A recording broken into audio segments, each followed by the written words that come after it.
Looking for that moment when we'll stop talking about crisis and just to move on as one peaceful nation, defeating Boko Haram, as well as looking at that sore point we still haven't been able to deal with, the missing girls.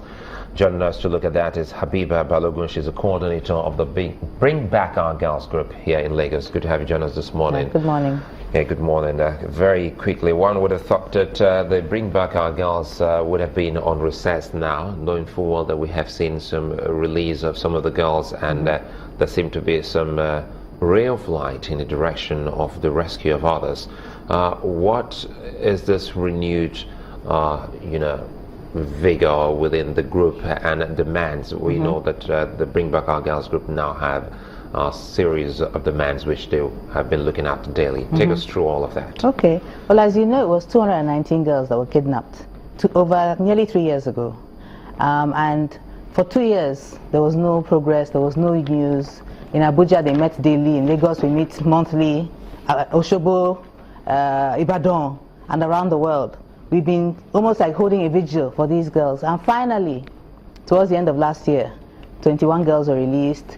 Individual girls were found, and then recently in January, after the army had cleared out Boko Haram from Camp Zero, when they were processing the women and the children who had been rescued, they discovered another Chibok girl amongst them. So we're talking about altogether 24 girls who have been returned out of 219. What that means is that there's still 195 girls, Chibok girls, in captivity.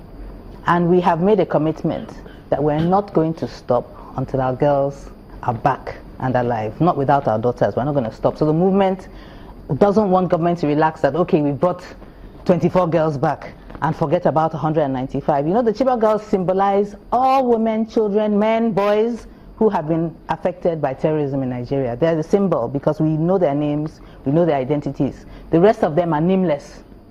They symbolize it, and we feel if you can bring back those Chibok girls, then we know that government has more or less met its obligation to seek out and rescue and rehabilitate all its citizens that have been affected by this crisis. Well, I know if you look at it, going by the symbolism which the Chibok girls represent here, it has taken so many of your members across the country, specifically to Borno State, where they have met with a couple.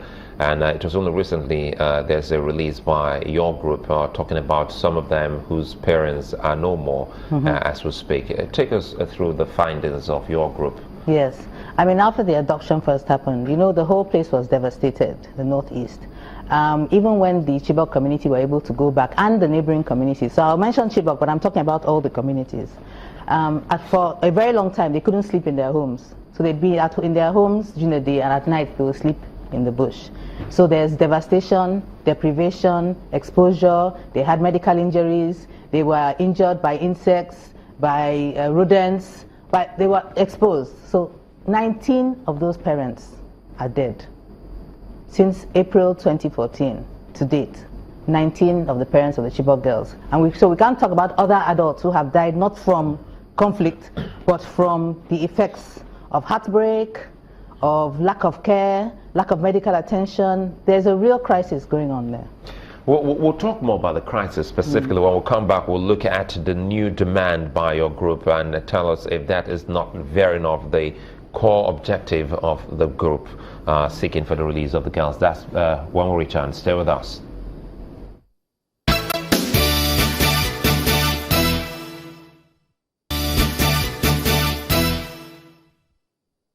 Welcome back, and we'll still have Balogun with us here looking at some of the issues here. Very quickly, if you look at that report which just played out, it would seem as if the demand of the group of the Bring Back Our Girls has shifted from just finding the girls to issues as bad governance and corruption. For many, they still think that, the Chibok girls, the Bring Back Our Girls group has veered off its core objective. Now, you say this isn't so. Perhaps let's speak to that more so that we can better understand why you still think you are on course. Yeah.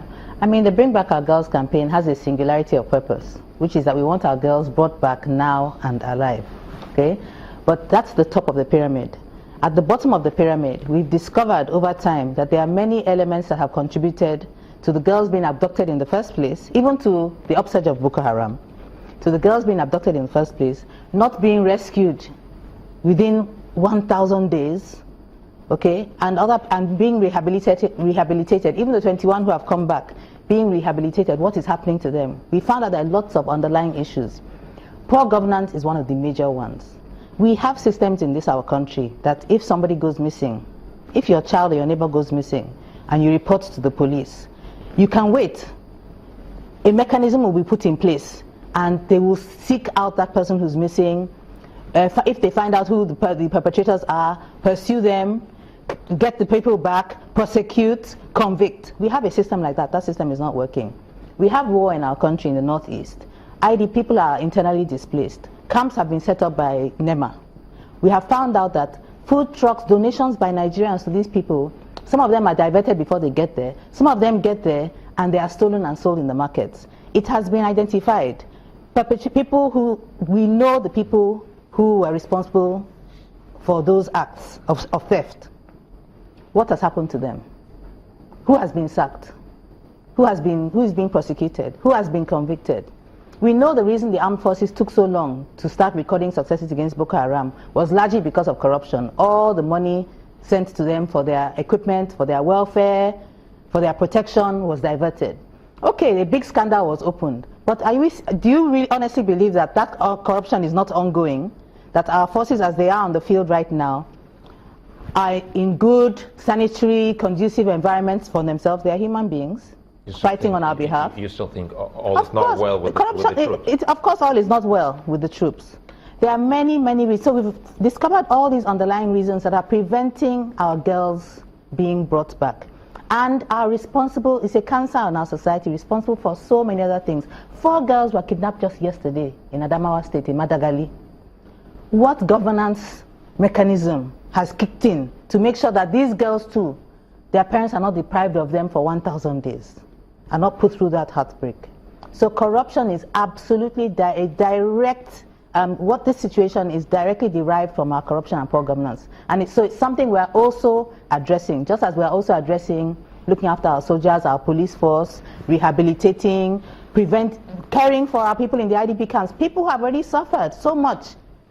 People are seeking to make money from them.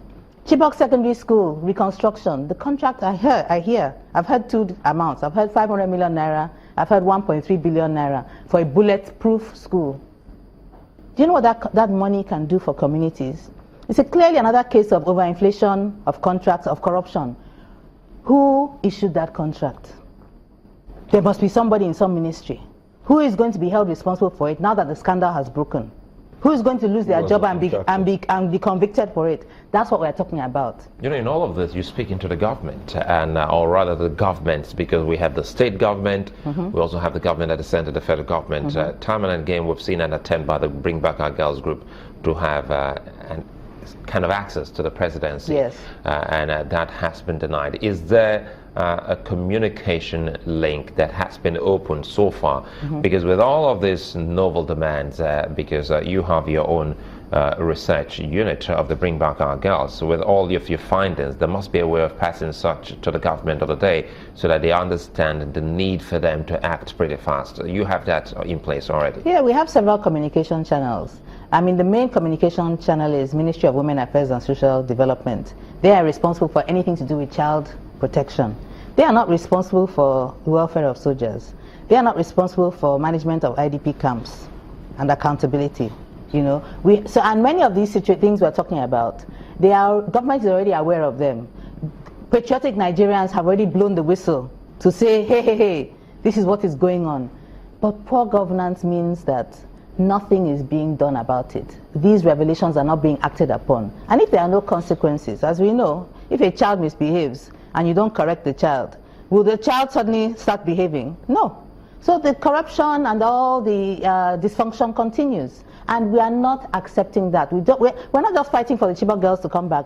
We're fighting so that no child in a school can ever be abducted again. And if, God forbid, that happens, as it did in Lagos State, the community, the government all our resources will be mobilized to recover them, as was done in Lagos State. So we know that it can be done.